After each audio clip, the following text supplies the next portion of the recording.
We're live now, but nobody's in here yet. But I can go ahead and do No, no, introductions if you want to yeah, do it no, that way. exactly, because I hope to use this video to be able to tell people what I'm doing and explain me. And I don't know how to explain me. All Does it right. make sense to you? Have you ever had to Yeah. try to explain yourself and not know how?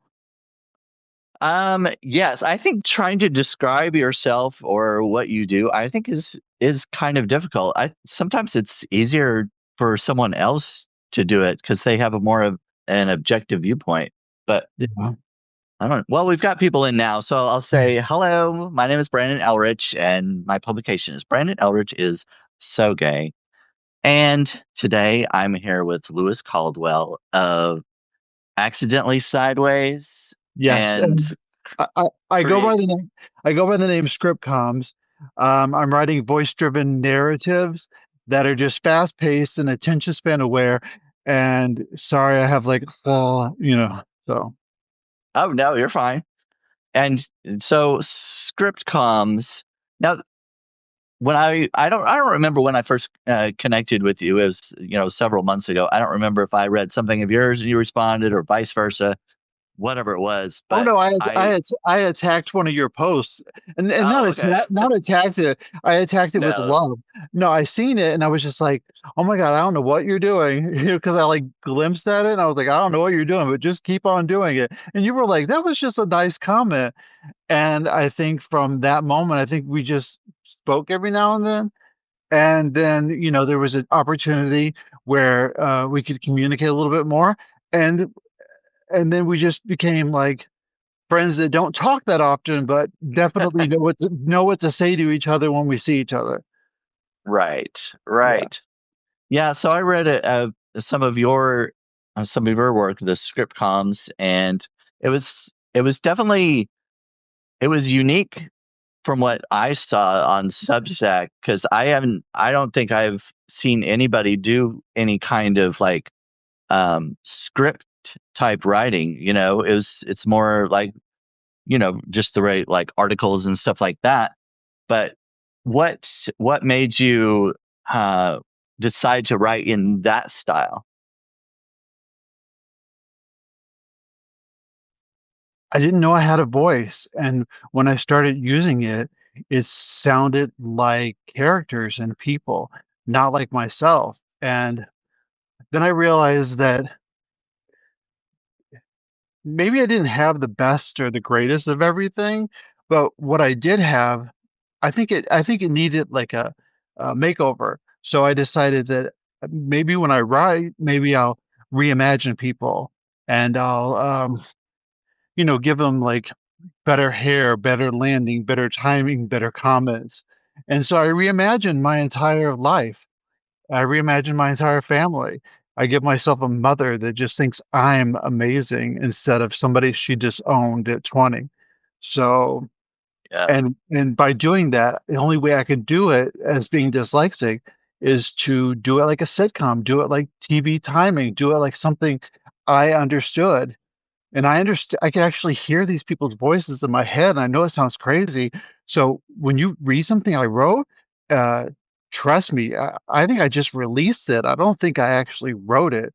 And so when I say storyteller, I mean I think I just storytold it. I think I just added some Kentucky charm on it and just threw it on the table. So that's the reason I don't want to own writer or anything. What I want to be is somebody who just tells incredible stories that just make sure that they see themselves included because they needed a narrative that allowed them space to be involved.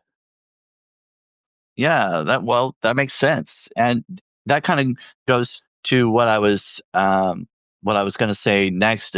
I had listened to the Spotify episode of I don't remember the title of the episode, but it was about young Felix and the blow up pool and everything, And in that you kind of like you were saying created this almost alternate history of yourself or alternate version, I guess, something you that you wish would have happened or wish you could have had.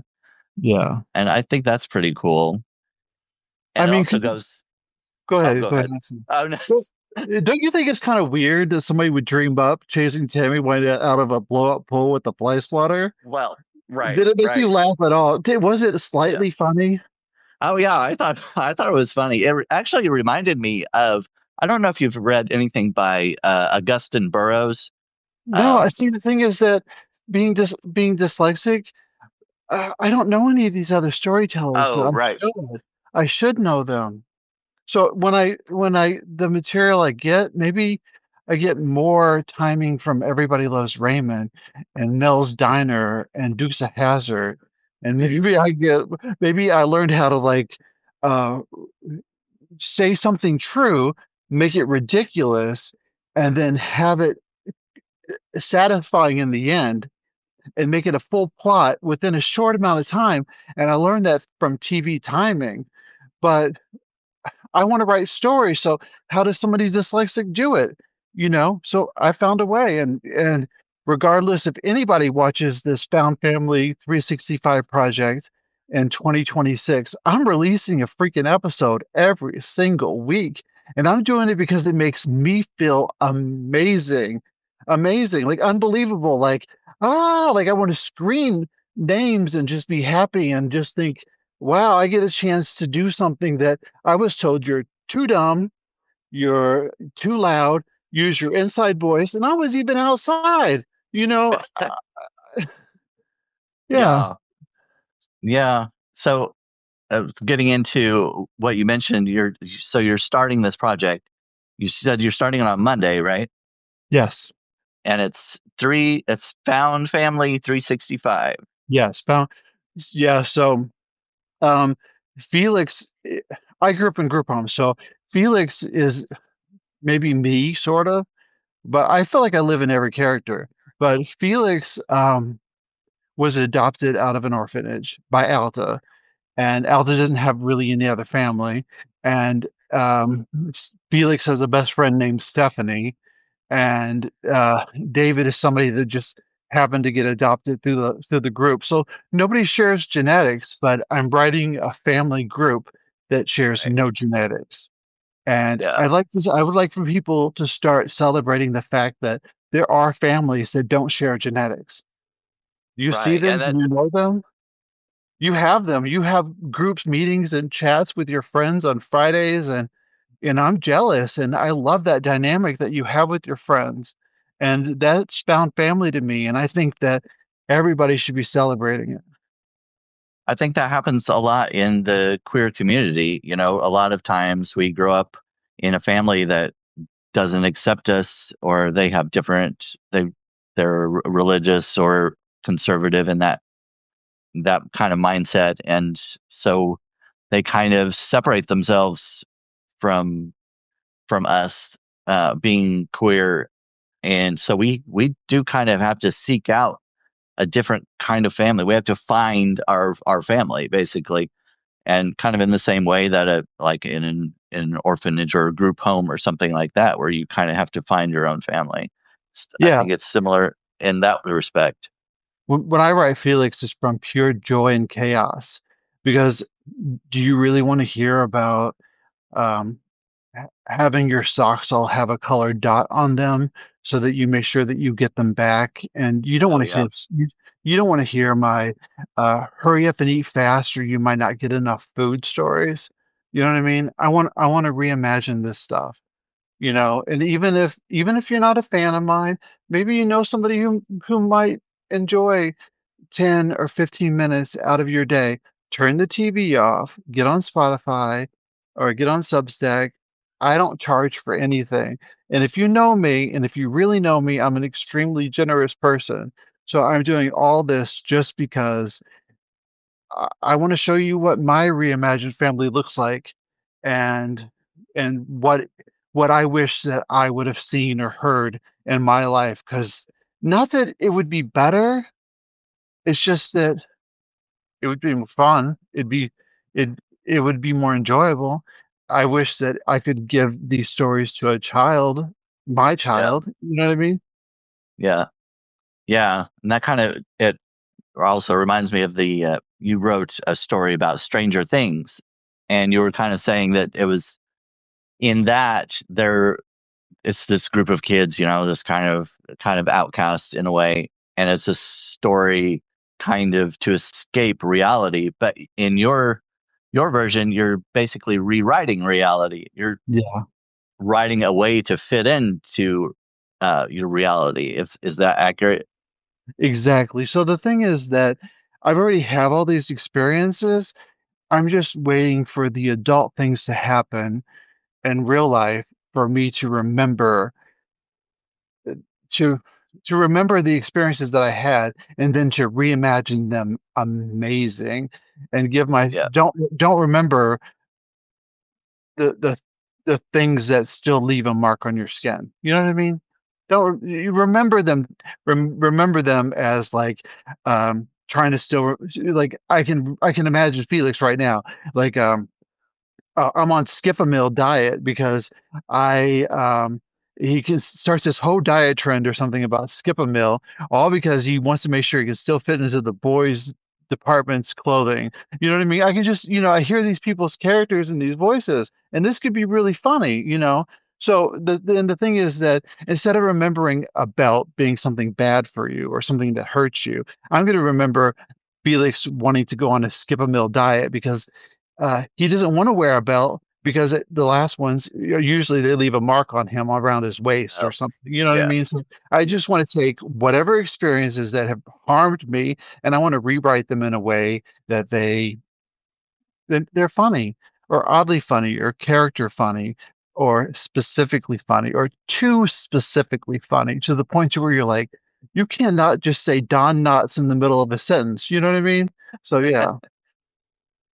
So in this, you're doing so it's a weekly episode. Do you have like the entire year mapped out, or are you kind of gonna switch it around or take it as it goes throughout the year and change things up? Is that So your outline? So I have an outline for just like a couple months, but Okay. I'm so ambitious that I dropped in special programs or special projects in between on different dates. Like there's like 12 different shows I want to write. I hear multiple characters. Have you listened to anything else that I've written voice driven?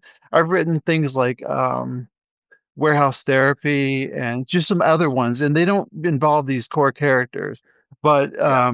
I I I don't I just love the fact that I found a format that works for my dyslexic brain, and I'm hoping that this format clicks for other people's. And they take something like words and they stop making them like they're turning them into our Stranger Things, our demons, and they take them for dyslexic people and they turn them into where their voice they where we hear them in our heads easily, and they turn reading into an enjoyable experience where it's never been enjoyable for me. But this is the first time that words haven't been like, jabbing me like needles, once a year or something. So Yeah. Yeah, that makes sense. I mean, I'm sure you'll find an audience that relates to that and appreciates it.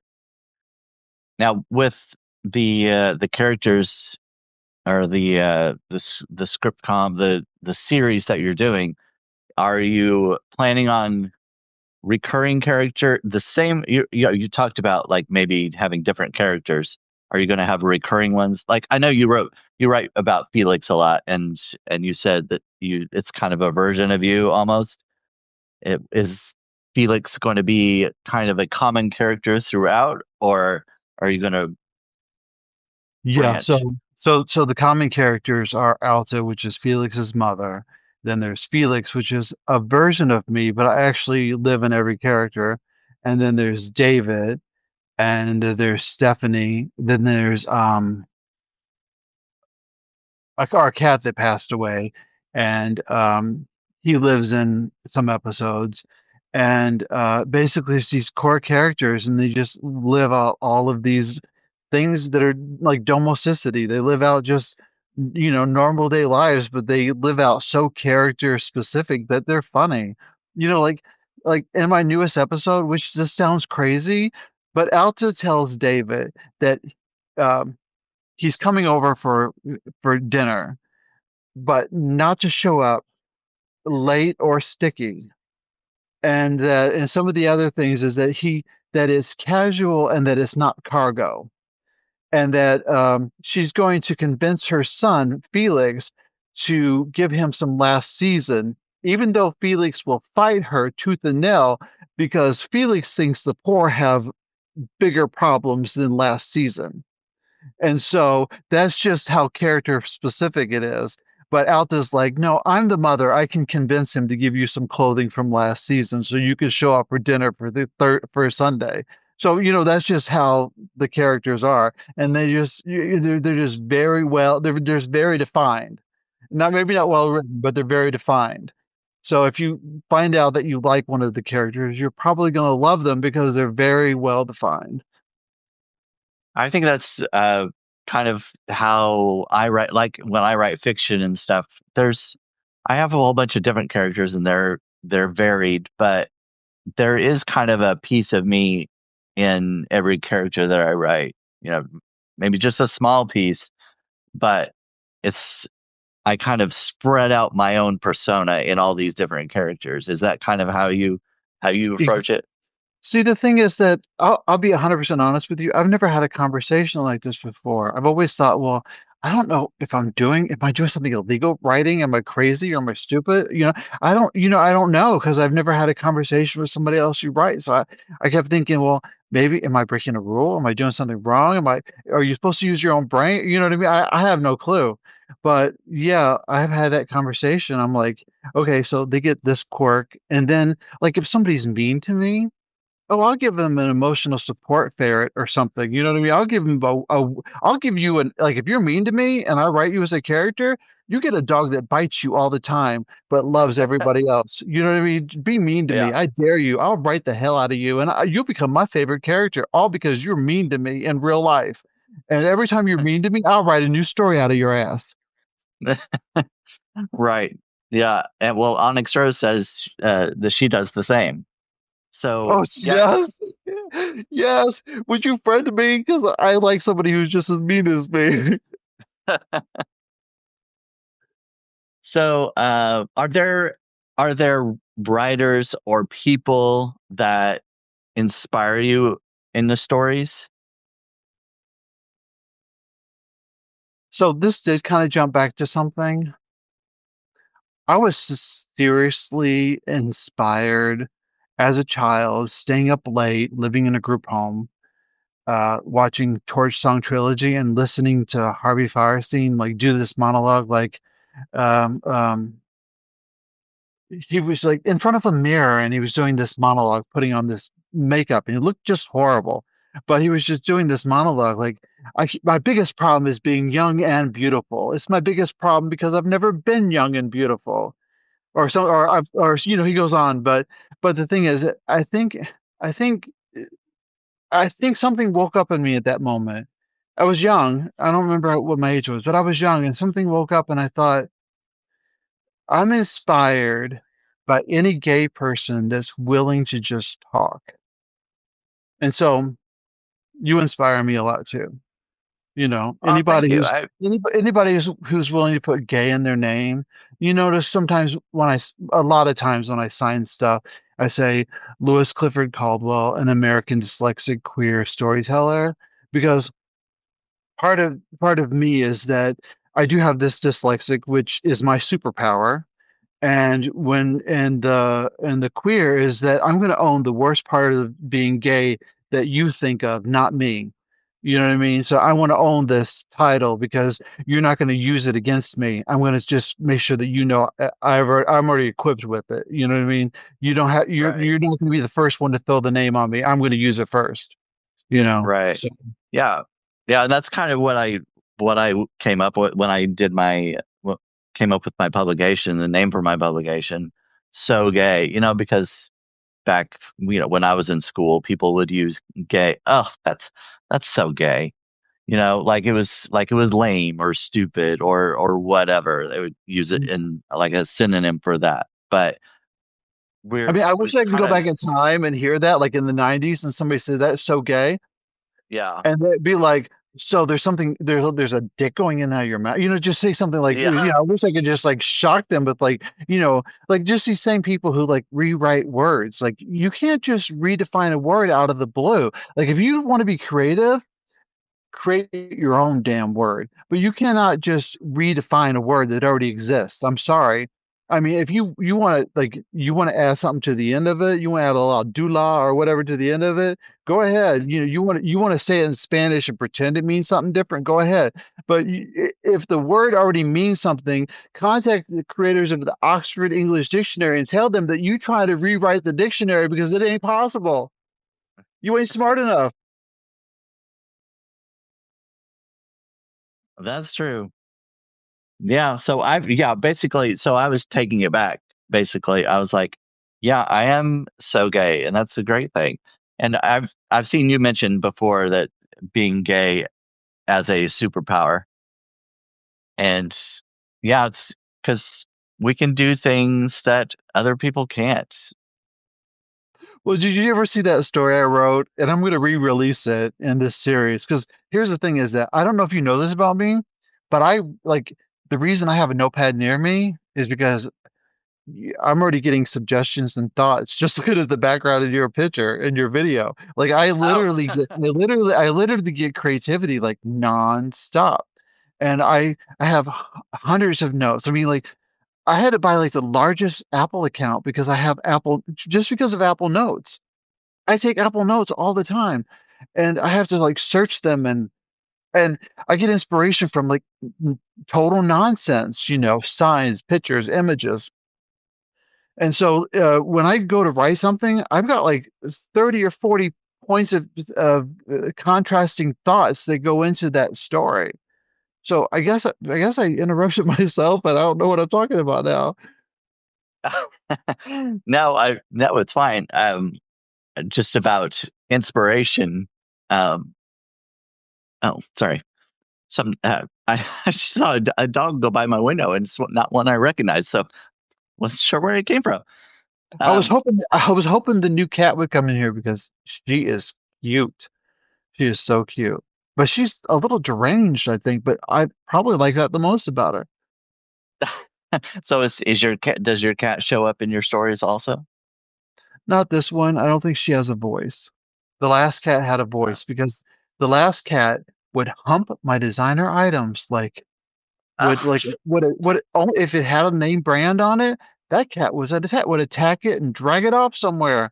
And so, like Abercrombie and Finch, I see my sweatpants just going down the hallway, and or Cocksock, loving up with some Cocksocks. You know what I mean? It's like anything with the name brand. That cat attacked it, hooked onto it, claimed it. I find it inside of its cat house, multiple designer products. No, that yeah, that cat was a designer menace. well, it So has that good cat, that taste, I guess. yeah, that cat had a voice. So that cat I write about, his name is Pumpernickel, and I write about him all the time. Oh, that's a cute name. Yeah. Yeah. Well, Sturge just came in and he said hi to both of us, and he wants to see your cat, but if it's Yeah, no, I don't know. oh, that's all right. Usually if I shut the door a little bit, the cat's like, "Oh, you don't want me in here? Oh, I'm Oh coming yeah, in now for sure." You yeah. know. That's kind of how my cat is. Like any cabinet door, any door that's shut, she wants to get in it. And she might, there's nothing in there. She'll open the door and she'll look around and leave, but she has to be able to have access to it. Hey, you know that story about young Felix where Alta says Felix was really something, and he could make me laugh, cry, or climb under the table. And then Alta says, one time I caught him explaining to nuns about stray cat mating rituals and about why the screeching was necessary. I actually did that. I actually explained to nuns why the stray cats were screeching, and my real mother, Alta, actually climbed under the table. So even though I wrote a story talking about Tammy Wynette won't get out of the inflatable pool, there was some truth in it. Well, that's So cool. Yeah, Yeah, there is pieces of truth. And which part of it is more funny, the Tammy Wynette or the actual teaching nuns about screeching cats in heat right. outside? Yeah, so which part is more outrageous? You know? Yeah, sometimes truth is pretty crazy. Well, Yeah. Sturge says, "You met Tammy Wynette?" Now that part, I think he's talking about the fictional part of the story. I mean, no, I never met Tammy Wynette, but I did meet the reason I do write celebrities into my story is that there was a fire in a group home because there was a little boy who just loved fire and cologne. And he almost burnt the damn thing down. And I ended up running outside of the group home with like a blanket around me. Uh and ended up staying in a hotel for a very long time. And who's that country star? I'm gonna love you forever. I'm not very good with. Forever and ever, amen. Well, Oh, yeah, Randy Travis. Well, Randy Travis, yeah. I ended up accidentally pouring him coffee. And so because of that, I thought, well, you know what? Maybe my younger self should meet more celebrities. So I just wrote fake stories. So Well, that's cool though. because the pouring Randy Travis coffee accidentally wasn't that good. So Yeah. Well, right. Is this series that you've got, is that your main focus for 2026, or are you still going to do other stuff in between there? so it's going to keep me out of prison, I think, because I keep going after nonsense. Like seriously, somebody will post like an image that's political or whatever, and Yeah. I literally disagree with it so strongly that it's going to cause me to get in some kind of trouble. So what I'm doing is that I decided to, if I created a really big project and I'll be able to focus on it and I'll be able to focus my energy on creativity versus being combative. And Yeah. the thing is that I don't have enough influence to change the world. All I have enough influence is to make people mad at me, you know? And I have enough influence to say I disapprove, I disagree, and and this will be the end of the conversation about this. But the thing is that I'm afraid that if I don't say what I believe in, that I'm complicit in everything. That I believe that if I don't say I disapprove of treating transgender people and deleting gay holidays and the way immigrants are being treated, whatever, I'm approving of it. I'm co-signing on, and I don't agree with it. And we don't have to talk about this anymore. But I got a big project, and I do have other projects I want to slot in. Uh, there are like 12 other projects that I want to write as they come up. And what, like, do you know how this works, Brandon? Like, so if I write a project and I get so little response, like maybe you get hundreds of likes, like a couple times I get like 100 hearts or something. But what I need is that I really like the concept that you're working on so that I can continue to keep focusing on on that concept. But I don't get that. But the thing is that I don't write Felix Alta, Stephanie, and David. I don't write Found Family 365 for anybody but me. I write it because it does something here in my heart. It heals me somehow. And so I'm going to keep writing it, even if Yeah. nobody else reads it, watches it, listens to it, gives a crap about it. But I am doing this for a reason. I'm doing it because I like to write. I like to tell stories. I like to say funny things. I just realized I'm a third generation on my father's side dyslexic. Oh. There are three of us. The other two are dead. We're all named the exact same, and I think we were all named the exact same is because they couldn't spell anything different. Honestly. And so the thing is that maybe I want to tell that story one day, Yeah. and I think like, 50s, early 50s. Don't look at me. You don't see wrinkles. But what I'm saying is that there's a lot of stories I want to tell. And so I want to find out what people want to hear because it's not Yeah. about fame. It's not about fame. It's about I want to have I've had one conversation like this in my entire life. I want to have more. And I want to have more with people who understand me, get me, appreciate what I'm doing, and who want to contribute.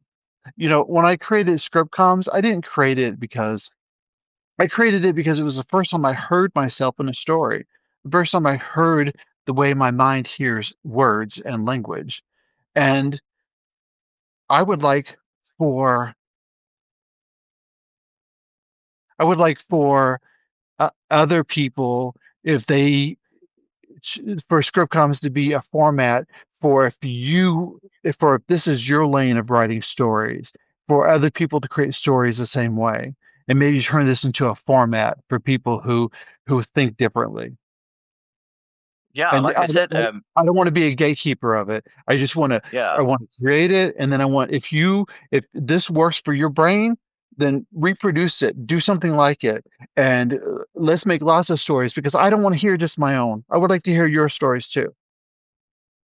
Yeah, like I was saying, it is a unique format, so I think it could get attention and could get people thinking like, oh well, this is maybe this is something. This is where I need. This is where I belong. This is what I need to do. But yeah, I think that's a good idea. It's sort of Scriptcom sort of lives between a TV sitcom and um a comic book and a radio show. You know what I mean? It kind Yeah, of it kind of like really fast paced. It drops you right in. It trusts you to keep up, and it also is time aware because you're spending between 5 to 20 minutes tops, and there's not a budget thing. It's not like I can't produce another story within a week because I easily can produce a story in a week. But TV would make you wait months, sometimes a year for another story. yeah, So the thing is that this format might work for people who need constant information or constant intake of stories. And if this format works, this could be the new way to release a book. Let's say you're doing all these stories. These stories could be tapped together into a book. After 1 year of releasing your stories page by page by page every week, then you put them all together. At the end, you've got a Found Family 365 book. Not saying that's what I want to do, but I'm saying that you could do a Netflix subscription version of your world, and that's what I want to do. yeah. And that's I don't know how many people are doing this, but I know. Well, I interviewed Ellie Leonard last month, and she's putting out her book a chapter at a time every week on a Sunday night. But so is you one thing I was going to ask about is the length, and I think you kind of mentioned it up to 20 minutes or so. That's is that about what your the length of Yeah, each episode is? I like maybe a season finale or a holiday. I might go longer than 20, but Yeah. I'm very time span aware. I know that your transit, your ride, if it's over 20, um, you I'm not for you probably. You know what I mean? But 20 minutes is if you should be able to jack me in 20 minutes. Right. And if you're lucky, you can get 2 or 3 episodes in if they're short and fun and fast. And being able to do 52 of them means that, you know, and here's the thing people don't understand is that I'm writing them and I'm just like throwing them. And you, just like Everybody Loves Raymond, you're not going to catch them from start to finish. So when you catch one of my episodes, you don't need the one before to keep going. So you can just pick them up however you want them. Oh, okay. They Well, they don't they don't that's they don't cool. need to be in order. They You can just grab an episode and go. So let's say that you're like maybe I should group them according to mood. You know what I mean? Maybe give them a subgroup like um, need a laugh, need a cry, Yeah. need an insult, just group them, somehow tag them so that you could find the emotional hook you need for the day. Need Yeah. nonsense? Got nonsense. Yeah. Yeah, that would make sense. People want to Like, pick me up, that's what they go for. yeah. Yeah. Oh, and Sturge, when you said gatekeeper, he said, "I thought you said gatekeeper at first." But no, no, we're not keeping any gays. There is a Uh, storage space. huh? I have a storage space. Oh yeah, keeping gays back in the storage area. Yeah. Sturge says, "I'm all about nonsense." See, I So love to write nonsense.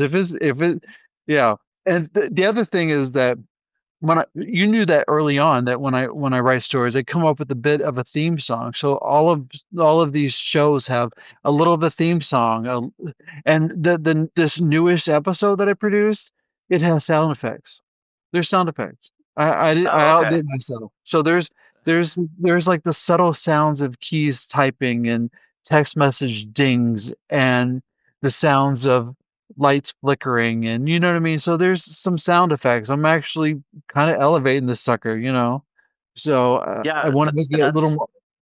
I really want help actually. I would like to just write a story and hand it to somebody, but nobody uh, likes them that much. So that's one thing I was going to ask the songs, because you had a couple songs on there on the episode that I listened to, the the young Felix with the Tammy Wynette one. There at the end there was the little song clips. So did you? I liked them. I thought they were really cool. Did you use the same program that you told me about a while back? yeah, a Songster I just purchased like song and then I just want a clip from it because you can't play a full song. You'll just drive somebody Right. crap crazy. So I just want a clip from it. And then I'm even doing in this newest episode, which so I'm doing I'm cold opening. I'm just like slamming you into the scene. And then when I get to a part where it's like funny, I stop, play a little soft theme song, like on the Big Bang Theory where they do something, then they jump to a scene, then they show like the earth spinning or something, and then they Yeah. go back Yeah. into the scene. Well, I did that with an audio cue where there's like a bit of a theme, and then it goes back into the show. So I'm really kind of trying to elevate the show experience. So Yeah. hopefully it gets better. It's the thing is that this is not my lane. I wish I could just write weird stories and hand them to somebody. My ideal was to like be able to write for like the Bystander or write for like a Huffington Post. And not that I'm good enough for Huffington Post or the Bystander or anything. It's just that God, it would feel so awesome to see somebody like me there. You know, I don't see anybody gay and dyslexic. I just don't. Right. Yeah. I don't see anybody dyslexic being published anywhere. Like if you want to look for something you can't find, just type dyslexic writer. Look for dyslexic queer writer and see how many inquiries you come up with. You just won't. Well, in a way, that can be kind of a benefit. People like something that's unique and something they haven't seen before. So if if they can't find a dyslexic gay writer and they find you, that's you're one of a kind, you know? Somebody just made a comment that made me very happy. I don't know what it was, but it was very sweet. They said I was HuffPost is accepting a lot of slop, Lewis. I feel like you're a way better writer than what I've seen lately. That's so nice. Like the thing is that I really put effort into so when I write something, I actually sometimes I'll talk to my phone when I have to get it out really quick because my thoughts are just like so I'll get it out on my phone or I'll hurry and I'll scribble down. And it wasn't until like 6 months ago I started liking my handwriting because before that It was horrible. But I'll hurry and I'll write it down. And then I'll usually take a screenshot and have Speechify read it back to me. And then I'll start rewriting it as I listen to it on Speechify so that I get the pacing and tone right. And then I'll turn it into a final post. So everything I do takes longer, and I think I should get credit for that. I think Yeah. if somebody else can produce something very quickly, I think that because I had to think sideways and backwards that oh my thumb I slammed it in the door, but I think sideways and backwards, I think I should get extra credit and like I mean I don't think I should get a free Subway or anything, but I should get something, you know? Did It'd you be like go ahead. did you slam your thumb in the storage unit when you were trying to get the gaze back in the unit? No, it was on the car door. It was horrible. Oh, oh, all It was right. awful.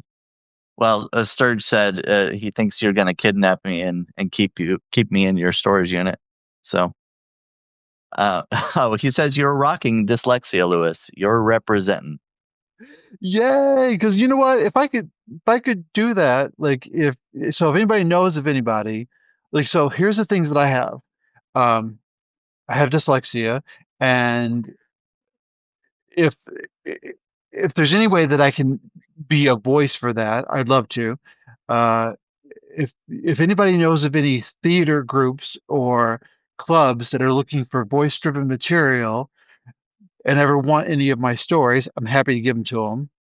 Uh, I don't want any money. I'm not asking for money. I'm not looking for anything like that. I write because I purely just love the hell out of it. Um, I'm willing to help out anybody if unless you're awful. If you suffer from awful and you're not going to get well from it anytime soon, I don't want to help you. But if you're a good person and you need help with something, I'm always willing to help you. And I don't need credit for doing it. You know, w- uh, I think dyslexic so that you don't have to. So if you ever need a dyslexic twist on something, I could twist it for you. So, or if you ever have a character you're struggling with and I seriously hear these people. So if you ever need character help, I'm here to character help. I know that it sounds weird that that I feel blessed actually. I feel so gifted that I have these abilities to do something I didn't know I could do. And so I want to leave as big a mark as I can on this place, you know, and maybe I'm not supposed to leave a mark, but I want to leave a mark. You know, just like you, Brandon, you want to leave a mark, don't you? Yeah, yeah. Yeah. I think that's. I mean, maybe not everybody thinks that way, but yeah, I think so. I want to leave a mark that says I was here and I was good when I was here Yeah, and I believe that when I seen wrong, I said something about it and I believe that when too many bad things happen to you, you just have to figure out a way to do something better with it, and that you should always try to do the best you can at all times, and you should help others when you can, and um, creativity is a salvation, and being gay is a blessing and being dyslexic is a superpower. And, you know, these are things I believe. Hope yeah. everybody else believes something too. Oh, and Sturge says you have a voice I can listen to all day. Yay. Oh, he says if you're leaving a mark, you have to put them in the wash right away to get it out. Spray and wash. Well, I have so many comments. right. Um, is there anything else you want to tell people about the series, about your publication, or anything before we kind of get into wrapping up? Okay, so I already wrote a book. I have it 80% done.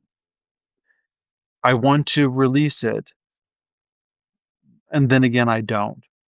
Um, if there's interest, maybe I will, but I don't really care about it. I want to focus on this project so I stay out of trouble. I want to focus on multiple other projects.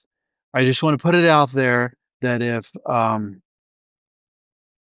if there's anything that you can do that would amplify my voice, or if there's anything I can do to amplify your voice, or if you need assistance with my voice, I'm here to help other people. Uh, I I don't seek any kind of fame or I don't seek any kind of money. I do this because it's a reparative narrative. It's just a way to make what the experiences I've had in life better and to make them livable and to give my younger internal self a better everything. And I'm writing on this Substack things that are a little more political because but I'm trying not to. And then I do have a Substack called it's under my name, Lewis Caldwell, and that's where I'm going to be doing the mostly just posting these posting script comms, and then on Spotify. Uh, the reason why I shifted to Spotify, and this is probably I received an award. I was 27 out of I, I guess it was 40, but I guess it's out of everybody out of storytelling. And so I didn't try. I didn't mean to, but they sent me a notice saying that you're number 27. And so some people actually noticed something I did, and it's the first time I got noticed. And so that's the reason I aimed my voice at the first place I got noticed. And that's why I'm going full force. And it's not for notoriety and it's not for anything like that. It's just for visibility. I want people to see gay people being amazing. And I want those gay people to see dyslexic people as superheroes. And yeah, and I want everybody to see each other better. So, and I That's want really everybody cool. to treat each other better too. Well, yeah, that would be nice. Oh, and by the way, you have another invitation here. Sturge says, "Come on alive with me at some point, Lewis. I'd love to have a chat with you at some point." That would be awesome. Hey, so yeah, first you have to watch an episode, and if you watch an episode, let's discuss one because that'd be really fun with me. Because when I write them, I get nuts. I mean, like maybe help me discuss one to write because if you have crazy ideas and you like nonsense, I we can put some nonsense together. Because I can see Margaret Cho playing That Hurts with Alta, which is a verbal game that Joan Rivers came up with, and the prize Alta loses, and the prize you get to choose whatever you want. And I can just imagine Margaret Cho would want to hump Alta against a pinball machine or something. So yeah, I write nonsense. Well, I think Sturge could go along with that.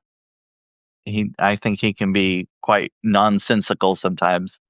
So I don't know him, so yeah, but I'm going yeah, to get to know him. he's we're gonna be doing a live every Tuesday. It's gonna be Tuesdays with two gays. So we'll Well, that I think we're gonna what time will that be? Because I could probably catch that. what time did I think we said 3 p.m. Central. Is that right, Sturge? Three or four in Oh, the I can catch afternoon. that. I can catch that either time. Yeah, right after work. Yeah, you kind of caught me off guard because I can't remember. He said, yeah, 3 to 4 CST. Awesome. Yeah, I'll catch it. So does it start this week or next week or Yeah, this coming Tuesday, next well, I don't know how you say that. This coming Tuesday, the next Tuesday that we have, whichever that the 6th, I guess. That's right. Isn't that the day? Today's the day after second, my three, show? 4, 5, 6. Right. Yes. The day Maybe you after can your show. maybe you can spend 5 minutes discussing my show. No, 2 minutes, 1 minute. Give me 1 minute. Give me like a 1 minute like Lewis's show. You could do that. Come on, 1 minute. Okay, Oh yeah. Lewis's Yeah. show was nuts today. Yeah. We don't have like a strict format just yet. We're kind of just getting into it and figuring out what we're doing. So yeah. That'd be Well, funny. You I forced me to watch. right. Yeah. Um I appreciate you coming on with me. Oh, I I love it. Thank you. So, you know what? I had a choice of I asked some people And when it came down to it, I really wanted you. I really wanted you. I Oh, was so glad it thank was you. you. That almost makes me cry. No, and when you Uh, look at my face, I'm being very sincere. Like yeah. I really wanted to do it with you. Like the first time I ever seen you on camera, you were like magnetic or something, and I just stared at you, and I thought, you know what? I want to spend time with him. Yeah. Well, thank you. That makes me feel really good. I'm seriously. That's that's awesome. And yeah, I did a whole month of lives last month, and I know you're I a was so whore.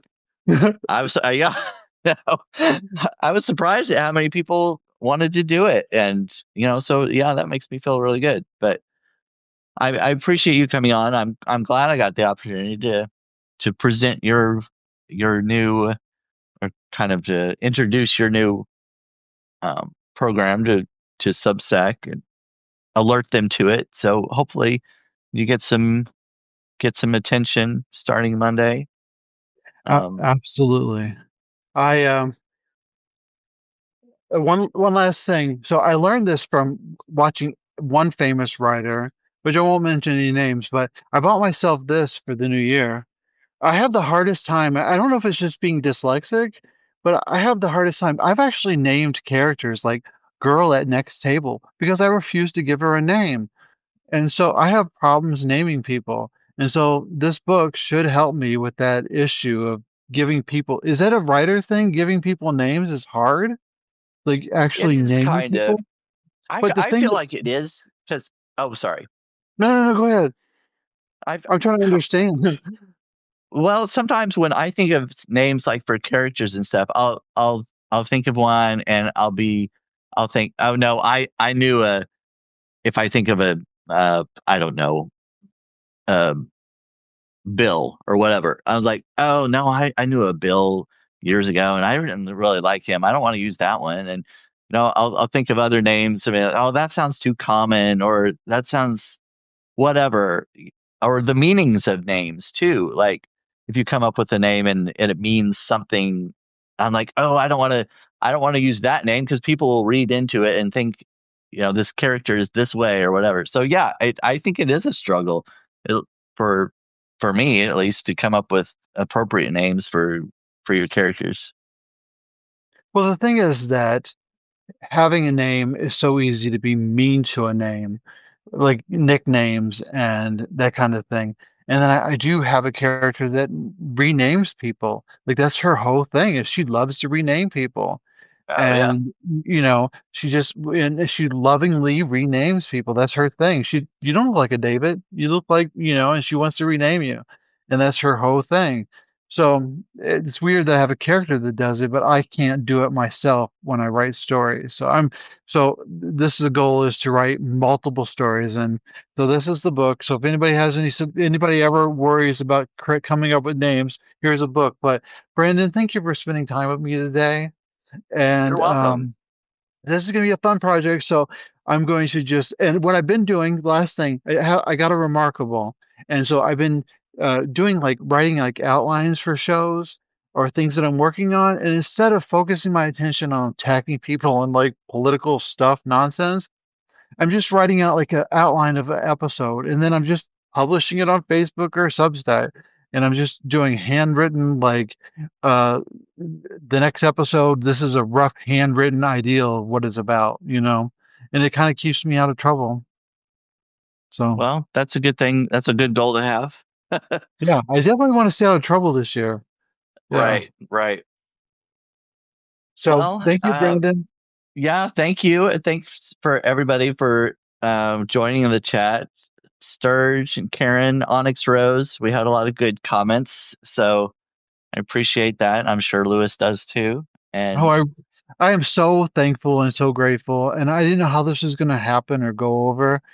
But I'm very happy. I'm just very happy. I just want to be able to know that it's okay to use my voice. It's okay to yeah, tell stories. It's okay that that the right people will find you it just takes time. And I just want to know that it's okay and that it's okay to promote yourself and it's okay to feel like this is a strong power for you. And it feels weird to put that out there that you want these approval things, not because you need validation, but because you just sometimes you feel like you need to create your own found family, that you want to Yeah. reach out there and you want to make found family like, my brother Brandon, and and this is one step of connecting and finding family. Have a good one, everybody. Yes, thanks. And Onyx Rose says, I love that. And Sturge says, we've got some great people here today on and off screen. So this has been a great one. I hope you are happy with the way it turned out. I think it was Awesome. great. So thanks a lot, everybody. We'll see you on Monday, I guess. Yeah, I know how to get out of here. You have to set me free. Yeah, I'll end it. All right. See you later.